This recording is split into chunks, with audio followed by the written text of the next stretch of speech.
Hey guys, this is Cam for 15. I'm back at it with another video for you guys. I'm back with another Clippers. Well, the second series preview of this year, which I had hoped that I would have more series preview. But after the Clippers successfully defeated the Dallas Mavericks in 7 games, the Clippers now move on to the daunted second round where hopefully this is the round where this is the year we can finally overcome the demons of the second round. And we play the Utah Jazz this year. Now, I'm going to get into some breakdowns, some things the Clippers can do, and let's get on from there. Obviously, now, if you watched my playoff, I don't know when this video is going up before, but I made a second round playoff preview. I believe the Clips should win this series in 6 games. It's going to be a very interesting series to watch for. And my whole thing of this series is who's going to get stops when they need to get stops, and then who's going to hit the higher percentages of shots. The reason why I feel that is because the Clippers and the Jazz essentially are damn near similar teams to one another. They both like to go out, run, and shoot threes. They have dynamic players, and they have very good role players. So defensively, if the Clippers can get stops and limit to what the role players can do, because listen, there's a lot of talented role players on that Utah Jazz squad, and especially the fact that we can limit them to shooting threes, which means we got to run them off the three-point line. I think that's honestly a W. The next really thing on the defensive side I can only add is really rebounding. Last series against the Dallas Mavericks, there were cases where we let way too many second chance points happen, and I believe that unlike with Dallas, if we do not secure rebounds, Utah will hurt us in second chance points opportunities much more than Dallas will. And stuff like that. And obviously, the next main priority in terms of obviously defense is where the defensive game plan is going to be. I feel like the defensive game plan is going to be mostly around trying to contain, obviously, Donovan Mitchell. But I feel like in this, I feel like we can go one-on-one and just do the whole switch everything thing all the time, with the exception, I guess, of Gobert. But I feel like we can use that whole switch everything mantra again with this because, again, we match up well defensively against Utah. I feel like there's not one thing we can do outside of their three-point shooting that we can switch from. So hold on a second. Okay. Back with what I was saying. Yeah, I think that's the case. So, yeah. Now offensively, this is going to be a much, harder team we're going to be going up against defensively, because let's be honest, Dallas was a cupcake of a defense. This is going to be much more better in terms of defense. Always going to be led by Rudy Gobert. So getting points in the paint are going to be is going to be significantly harder to do than say it was in the first round. And two, the wings, essentially what I'm trying to say is all the players on Utah are much better defenders than the Dallas series and stuff like that. So they have pretty good wing players. So it's going to be very interesting to watch what the Clippers do to get their baskets. Obviously, they're going to have to start with the ball movement. But I think when there's a chance to go get into the paint, man, and stuff like that. So going to be very interesting to see. Kawhi Leonard, I believe he's going to have to be, again, lights out. He's going to have a great series, again, for this team. Now, seeing after that Game 5 loss against Dallas, the Clippers are going to go as far as Kawhi Leonard takes them. So that means Kawhi Leonard can barely have an off game, which means, like in the Dallas series, he can have maybe one off game, but he can't have 2-3 off games. Otherwise, we're going to be in trouble. And if that's the case, Paul George is going to have to pick up the slack, and he's going to have to do something and carry. Obviously, offensive-wise, hopefully we get better offensive shootings like we did in Game 7.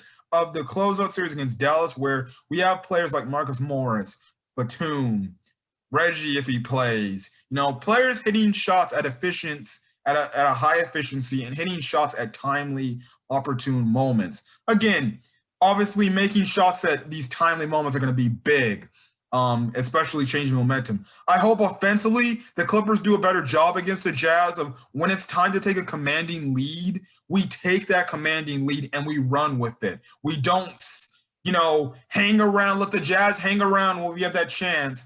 And, we keep missing shots, but then the Jazz make one shot to go on a run and then they retake the lead. Because I think in that case, Utah, when they're hitting shots and they're on, they'll make you pay because then a freaking, 5-point lead could turn into a 5-point deficit, then maybe expand it to a 15-point deficit, and now you're down. Especially, you don't want to get down like that in that building in Salt Lake City. So it's going to be very interesting to see what the Clippers do offensively. Now, the next, obviously, key thing, and really two things, is one, the Ibaka stuff. As of this video, I don't know what the hell is going on with Ibaka. I don't know if we'll be ready for any games this series. This back issue's become just a nuisance and a thorn in our side because this is one of those types of series. It's like, shit, Ibaka would be huge here. So it's going to be very interesting to see what the Clippers do. I don't know what they're going to do in this series. So it's going to be very interesting from the standpoint of Ibaka. Hopefully, if the Clippers can prolong the series long enough, Ibaka, hopefully, maybe by game 2 or game 3, is able to come back. I feel like he's definitely maybe put on minutes restriction, but hopefully that back comes together and heal. Again, I don't know how he suffered this back injury. It was just weird and stuff like that. So that's one thing. And then the next thing is going to be interesting to watch is Ty Lue's rotations. I feel like now the whole rotations are going to be much different where you can now plug in guys. Now with Gobert, Zoo's going to have to play. I feel like occasionally we can do some small ball because it did work a few times. But if we're getting crushed on the boards, I feel like we just got to go to Zoo and trust with Zoo and everything. I feel like Boogie might get some run in this, especially with Ibaka being out. But again, you can always go to that small ball lineup. Again, the only thing we're giving up is the rebounding. So hopefully we might see a little Boogie thing. I feel like we definitely see Boogie if Zoo gets into foul trouble, which I know he's always prone to get into. But I think the thing can also change up. I also feel like maybe Bev can get a chance at maybe playing. Maybe. There's no guarantees, but maybe because Bev, he has done in the last few Utah games against the Clippers I've seen, he has defended Donovan Mitchell pretty well. Now, Donovan Mitchell typically heats up in the second half, but usually Patrick Beverley is able to slow him down for about a half or so. So, yeah, and I feel like this time you can put anybody on Donovan Mitchell because, listen, Donovan Mitchell, he's still a pretty gifted scorer with the basketball, but not as gifted and not as, fluent with the ball as Luka is, because Luka could pass and he can make you pay all these things. I feel like Donovan Mitchell just really scores the ball at an efficient rate. Because at one moment he could just be going cold, next moment he could be freaking lights out and making all these tough shots. So definitely, I feel like the Clippers are going to have to key in on Donovan Mitchell, but I feel like it's not going to be to the craziest approach as say Luka is. Now who could say that things could change in the future as the series progresses, but we'll just have to find out. But I feel like the rotation is going to be very interesting to see. I still think Terrence Mann, Luke Kennard could use some minutes. Batum definitely still also needs to have big minutes. But the whole guard rotation, it's going to be interesting if Bev gets some run. I feel like Rondo's going to get some run in this playoff round too. He didn't particularly do well in the last few games of the Dallas series. But again, this is a new series, maybe a better matchup for him. So it's going to be very interesting to see. I'm going to be very interested to see the adjustments and the rotations, how Ty Lue handles it. It's just going to be a very much different series than the Dallas Mavericks series. But I have the Clippers. I'm confident enough that the Clippers can overcome the second round demons and manage to beat the Jazz in 6 games. If it goes to 7 games, I don't know. If it goes to 6 games, I feel like it can. Um, Obviously, it starts with the Clippers doing what they did in Dallas. And this is what gives me a little bit more confidence now that I saw them. Now, I'm not saying this is going to happen just like Dallas, because, again, Utah's a different crowd than the Dallas crowd can be. But I was confident that the Clippers walked into Dallas three straight times and got a W. So I do feel that the Clippers can get a game out in Utah. I really do feel like they can get a game out in Utah. So it's going to be very much interesting to see if they can do that. Now, the Clippers get down again, surprisingly down 0-2. I'm going to be a little bit more problematic because this is a different squad. This isn't like freaking Dallas where you can exploit them. Utah is a pretty good, talented team.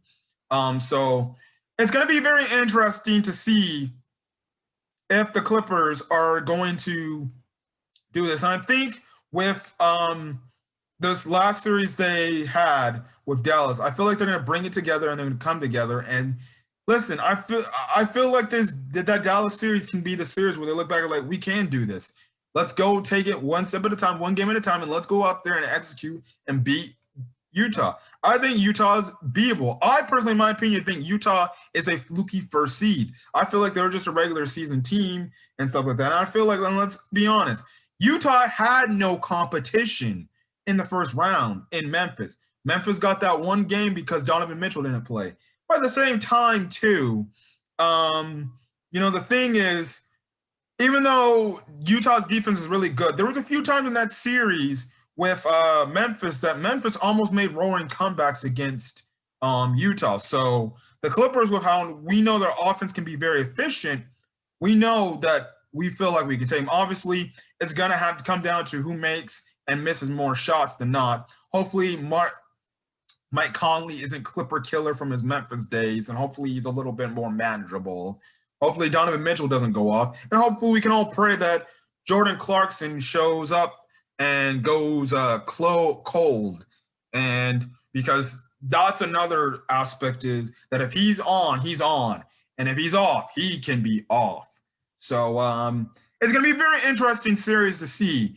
But I believe the Clippers can pull through, get past these second round demons, and finally get to our first Western Conference Finals. We just have to execute, make the necessary adjustments. And I think with how tough the Dallas series was, that's just going to give us more motivation to be like, we can do this. And again, they outlasted the demons in that whole thing. So I think that series prepared them for this series.